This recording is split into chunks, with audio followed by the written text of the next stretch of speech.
All right, gang, we're going to take a peek at our Public Safety Minister, Gary Anandasangaree, Gary the Tiger Chipmunk Man. He is here with David Cochrane, a little hack that always is cheerleading for the Liberals, promoting their propaganda, their platforms, their agenda. It's ridiculous. The only questions that should be asked to Gary Anandasangaree are, when are you going to resign, or when are you going to get fired? I bet you David Cochrane doesn't ask that question. Let's take a peek. Hey, that's something everyone can enjoy. The federal government is moving ahead with plans to boost border security. Today, the federal government announced more than $600 million to be spent over 5 years. This goes toward hiring 1,000 new border personnel, fulfilling one of their campaign promises. The funding also covers increasing pay for trainees and expanding early retirement eligibility.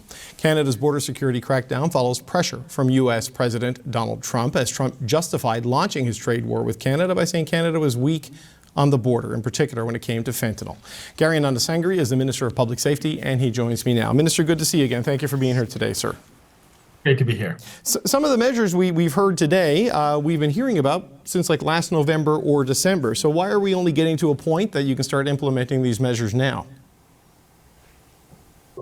The major announcement today is the 1,000 new CBSA officers. It is not an announcement that's be implemented in months or years from now. It, in fact, will start right away. We are ready at Rego, where the CBSA officers are trained. The president of the CBSA, Erin O'Gorman, is finalizing the plans. And starting early next week, we will be completing our recruitment and then starting training forthwith. This is about implementation. It's about ensuring that the 1,000 CBS officers are deployed at the earliest juncture, and the work that we need to do to ensure that they're trained, and that's what we'll be doing. And this is another fulfillment of another promise that were made during the last campaign. But at the same time, you're going to put the money in to expand the number of people working for Canada Border Services. You're also increasing eligibility for people to retire after 25 years. Without taking a hit on their pension. So are you running the risk of losing at one end while you add at the other end, that a lot of people may decide they want to cash out and the rate of the trainees coming in may not be enough to offset that? Well, look, the ongoing recruitment of CBSA officers will continue. The 1,000 are an add-on to the regularized recruitment process that we have for CBSA officers. So while some individuals may take advantage and choose to retire early, I have had a chance to speak to the union about this, and they were quite concerned that they were one of the very few law enforcement agencies who didn't have that ability, and this is something that now they're able to do. I believe you can do both, David. We can recruit new CBSA officers to fill the 1,000 additional spots, but we can also continue to replenish the incredible people that may be retiring. Of note, on the recruitment side, you'll note that the stipend has gone from $125 to $525 a week for a 16-week training program. So it's significant, because if somebody wants to be a CBSA officer, they do have to put a fair bit of their personal money on the table and go and get the training. And they don't get the stipend that they should be getting, and this is an additional part of the announcement that we made today. Right. So this is money to help cover their expenses while they're doing the training, so they can then enter the workforce as a CBSA agent. But I wonder, Minister, do you have data on how many people might be eligible to leave the border service with this new pension threshold adjustment that you're making? And if you're going to train the 1,000, do you have the capacity in your training systems to make up for any shortfall that the early retirement might lead to? The 25-year retirement, early retirement option, we have done some initial review. I can provide a deeper dive into it at a later point, David. I don't have that information offhand, but I can assure you that as we look at recruitment and deployment, there is an incredible amount of people who have stepped forward to be in these roles, and for us, it's about extending the offer and ensuring that our training opportunities to do the training is available. Right now, Rego in Quebec is our primary training facility, and we have capacity there to increase additional training streams, and we will be doing that over the next coming weeks. Okay, so of the 1,000 officers over the next 5 years, 80% will be uniformed officers. The delta of that, the other 20%, intelligence officers and serve other functions inside the CBSA. The Conservatives were criticizing this, saying that these are not all border security officers and it's not 1,000 uniformed officers going to protect points of entry. How do you respond to that critique? Yeah, and I do want to clarify, David, that it is 1,000 uniform officers that will be deployed as part of the program. So this is, with respect to the RCMP, there was a distinction here.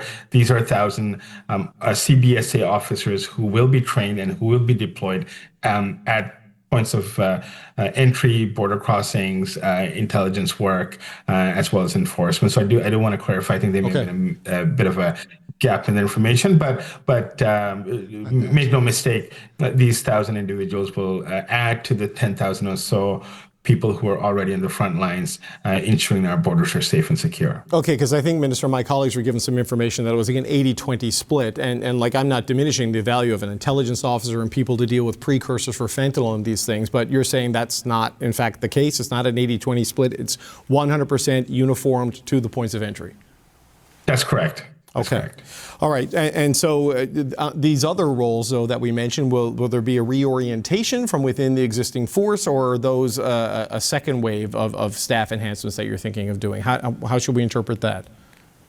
There are ongoing needs the CBSA has, and we've been able to meet it on a continuous basis. As an example, when we look at the points of entry, especially for goods, there have been increased surveillance. We have people who work at the National Targeting Center who do an incredible role, whether it be on issues around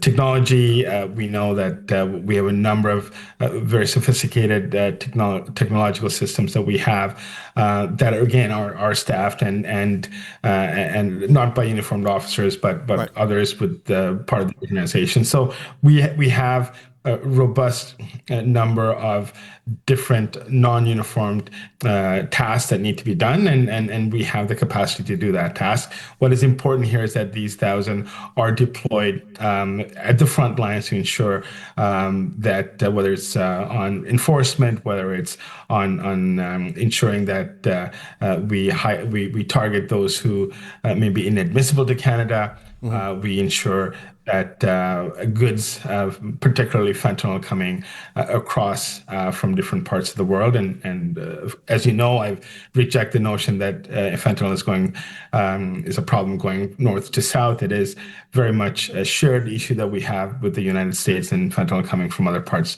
of the world. And this is work that we've been doing in that front. Okay, in addition to these measures, which will roll out in the budget, you have two pieces of legislation, I believe, going through Parliament right now. The old C2 and now the new C12, because you've essentially split the border security bill that your government is pursuing into two. The ones that were left in C2, the ones that about warrantless access to service providers and other measures, why are you persisting on pursuing that as a government when you've seen the backlash and the concern from civil liberties groups and other legal groups saying that this is a bridge too far and a real intrusion by the government? There are three elements that are part of C2 that are not being taken over on to C12. One is lawful access, one is with respect to the post office, and the third element is the $10,000 relating to money laundering. And let me just focus on lawful access, because that's an area where I've heard overwhelmingly from law enforcement and those who are working in the front lines against issues such as childhood sexual exploitation or other forms of harm, online harms, over the last 4.5 months I've been in this role. And I can tell you, David, this is one of the most difficult issues that I have come across, because I see the need. I see a real need for law enforcement to have tools that are available to ensure that they can access certain types of information, oftentimes with judicial oversight. Having said that, I've talked to civil liberties groups, I've talked to those who are working in the front lines, and what I will be doing over the next several weeks is to bringing all of them together, because I think there is a common, we can find common ground and ensure that we have the tools available for law enforcement while ensuring that civil liberties of individuals are protected. And it is a consensus that I want to be able to build amongst the parties, because it should not be this binary choice. I do believe you can do both. We can keep communities safe while ensuring individual liberties are also protected. Okay, because even with the measures that were moved into C-12 that deal with restricting when someone can switch the style of their asylum claim and cracking down on immigrants and refugee claims, there's been criticism that is rolling back migrant rights. So I know you're going to deal with these groups, but as you pursue these pieces of legislation, law enforcement may like it, civil liberties groups may not like it, but they don't vote in the House of Commons. Do you have a partner for this legislation right now? Because as close as you are to a majority, you're not one. C12, for example, we do believe we will have broader support. Our expectation is the C12, the debate starts on Monday, that C12 go to committee and then to the Senate. And of course, we will be open to working with all parties and all senators to ensure that the bill is strengthened. But I do believe we will have broader support for C12 in relation to C2. Okay. Minister, thank you for your time today. That's Gary Anandasangaree. He's the Minister of Public Safety. Let me know in the comments, gang, what you think about our public safety minister here, Gary the Chipmunk Man Tiger, Gary Anandasangaree. Oh, he's repulsive. How is this guy not fired? Why does he not resign? He's shameless. David Cochran, not even worth a mention. This guy is such a fake and phony. Must be hard to sleep at night. Maybe if you don't have a conscience, you can do it. Aaron, Canadian Looney, like, share, subscribe, get notified. Come and join us for one of the live shows. Thank you for watching this video. Everyone has an opinion about Canadian federal politics. Get your Canadian federal politics right here. Ciao for now.